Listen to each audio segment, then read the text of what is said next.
Une belle performance des deux côtés du terrain pour nous. Consistant. Je peux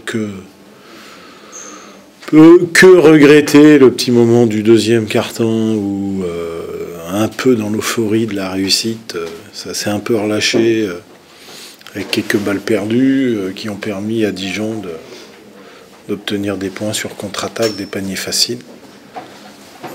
Hormis ça, sur le reste, c'est consistant. Belle intensité de jeu, beau rythme, il fallait du rythme, on en a mis. On a l'équipe pour aussi, parce que on a aujourd'hui un petit peu une équipe atypique. Mais elle est atypique, mais elle est capable de défendre. Donc, aussi bien les pick and roll que le poste bas, donc on subit pas trop. Même si on est petit, même si il manquait Brian, c'est consistant ce qu'on a fait. Hein. C'est très cohérent. Mais on l'a dit, hein, on sent vraiment une montée en puissance, avec les réajustements aussi qu'on a fait, et puis le fait aussi de voir que on maîtrise de mieux en mieux tout ce qu'on veut faire sur le terrain. Donc on est plus consistant là-dessus. Il y a vraiment un groupe aujourd'hui qui est plus... On a amélioré la concentration par rapport aux priorités qu'on fixe par rapport à l'adversaire. Vous m'avez vu me fâcher très sévèrement en début de saison parce que il y a eu un 2 matchs par rapport aux priorités qu'on avait fixées. Il n'y avait pas eu le niveau de concentration nécessaire. Et dans ce cas-là, je considère que c'est un manque de respect du staff, du travail du staff. Autant là, inversement, je suis très content de voir le niveau de concentration qu'on a par rapport à les peu de priorités qu'on fixe par rapport à l'adversaire. Ça fait quelques matchs où on est vraiment dans ce qu'on veut essayer de faire pour essayer de perturber l'adversaire. Donc ça, pour un coach, c'est toujours agréable à constater. Le vrai poste de Caleb, si on doit en définir qu'un seul, c'est 4 et pas 5. Bon, nous, on a décidé de vraiment l'utiliser sur cette polyvalence 4 et 5, sachant qu'avec Brian Green, on a la capacité de mettre Brian Green en 5, Caleb Green en 4 et Drew Wyney en 3. Ce qui nous permet toute une variété dans notre jeu, qui est, je l'ai expliqué déjà, qui n'est pas forcément facile à gérer pour l'adversaire. Parce que si vous avez un joueur comme Brian Green qui passe sur les postes 3, 4, 5, c'est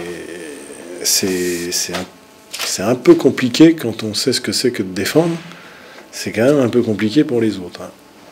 Enfin, pour l'instant, c'est sûr que ça pose plus de problèmes aux autres qu'à nous. Donc on va s'en satisfaire.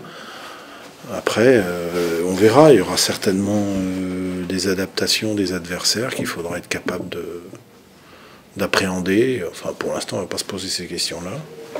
On va essayer de continuer à progresser comme on le fait, parce que c'est ce qu'on martèle au quotidien avec ce groupe-là.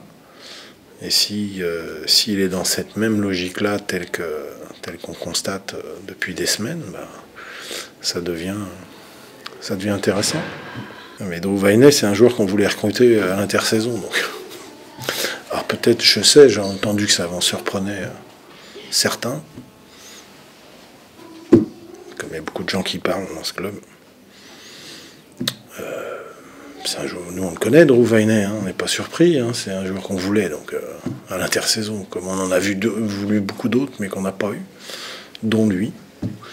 Donc l'opportunité s'est présentée de recruter, certes, un jeune joueur, mais dont on savait que le QI basket était élevé et que dans la restructuration de l'équipe qu'on veut aujourd'hui, je pense que c'est vraiment le profil dont on avait vraiment besoin, parce que quand on va vraiment l'avoir intégré, parce que faut pas oublier qu'avant cette semaine, il avait fait 2 matchs avec 2 entraînements collectifs. Hein. Quand vous voyez comment on est aujourd'hui capable de jouer, même la semaine dernière avec lui, avec 2 entraînements collectifs, donc ça veut dire que c'est un joueur intelligent, et puis ça veut dire aussi que c'est pas si compliqué que ça le basket à Orléans. On va être ambitieux pour le prochain match à Limoges, qui qui a donné beaucoup de fil à retordre à Châlons ce soir. Donc il faut qu'on se prépare à la réception de Beaublanc pour nos fêtes de Noël.